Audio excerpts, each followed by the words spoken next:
Mum taught me to meditate. Well, neither of us knew how to meditate. We would just sit there, knowing that you're meant to be in some sort of transcendence. I don't know what else to say, really, but in some sense, all peace and perfectness. And I would sit there, cross-legged, because we thought that was the way to do it.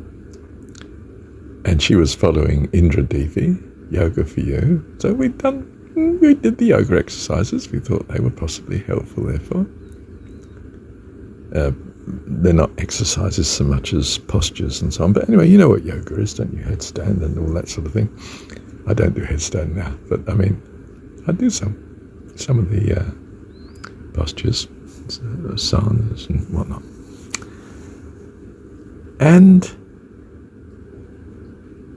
amazingly, by the grace of God, we were meditating.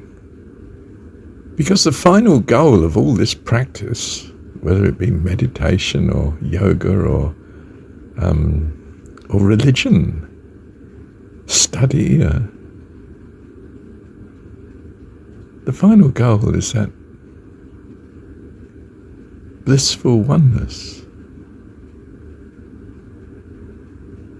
with the goodness of God. Whether you know and put a name to God or not, a tremendous happiness in Him. So one would get up from probably only a few minutes, 5 minutes or so, 10 minutes perhaps of meditation, and the day would be calmer and lovelier. And I might point out, when I was doing it and Mum wasn't, because she was busy getting furious in the kitchen, preparing supper or for Dad coming in or something. And I was, if you like, to overstate it, and it is overstating it, but transported, transcendent. I'd then go into the kitchen afterwards, after, meditating for a few minutes, 5-10 minutes or so, having done my yoga first. And I would find her alien to me. I couldn't adjust to the fire that's within her, and I didn't want to. I was concerned about this. If I put it in Christian terms, is my love of God going to make me less loving towards Mum? That's not what I want. So I was a bit perplexed. We're talking about, I don't know, 12-year-old, 11-year-old.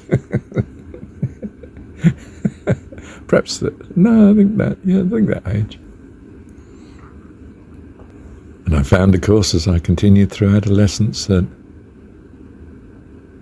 we were growing more and more apart.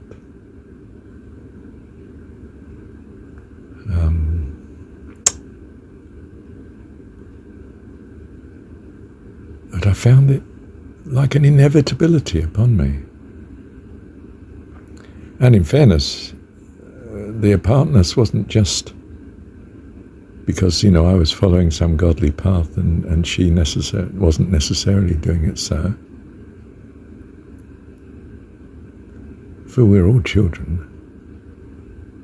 There's a sort of chaos going on through our ignorance, isn't there? But it is as the Jesus story gives it, as far as I can see.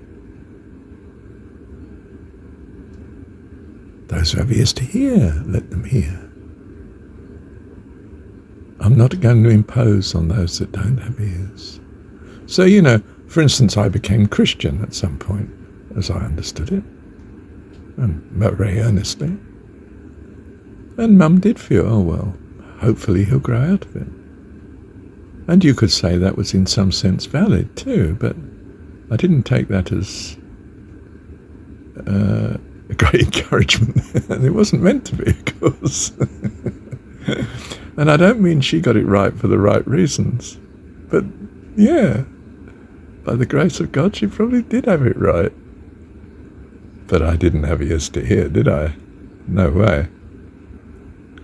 And so I ploughed through the Christian experience and went out by that same door wherein I went. Or, in my previous understanding of it, went in one door and straight out the other. If you stay within a religion, you will be consumed by it. It's a prison. It's a prison that seems quite comfortable to begin with, and you're welcomed in with much love and kindness. But it's a world structure. In spite of it wanting to be a heavenly structure, it's a misunderstanding, of course. There are no structures in heaven. It's not like that. We don't have religions in heaven. We don't have churches. We just have the family of God. Heavenly host. Your family that loves you. It includes, of course, our Heavenly Dad. Bless you. And you are blessed. Whether you know it or not, you are blessed. And you will come. He is faithful and true. I will never leave you, nor forsake you. Thank you, Heavenly Dad.